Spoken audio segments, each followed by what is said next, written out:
প্রতিটি বাঙালির বাড়িতে এই একটাই সমস্যা, আবার দাবিও বলতে পারেন।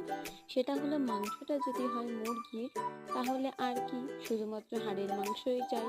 আর ওদিকে তো আবার সেই শুনে সলিড মাংসের বেজায় দুঃখ। তবে একজনকে খুশি করলে কি আর হয় বলুন তো? তাই তো সলিড মাংসের দুঃখ ঘটাতে বানিয়ে ফেললাম টেস্টি টেস্টি চিকেন স্যাটে। তো ভিডিওটা স্কিপ না করে পুরোটা দেখতে থাকুন।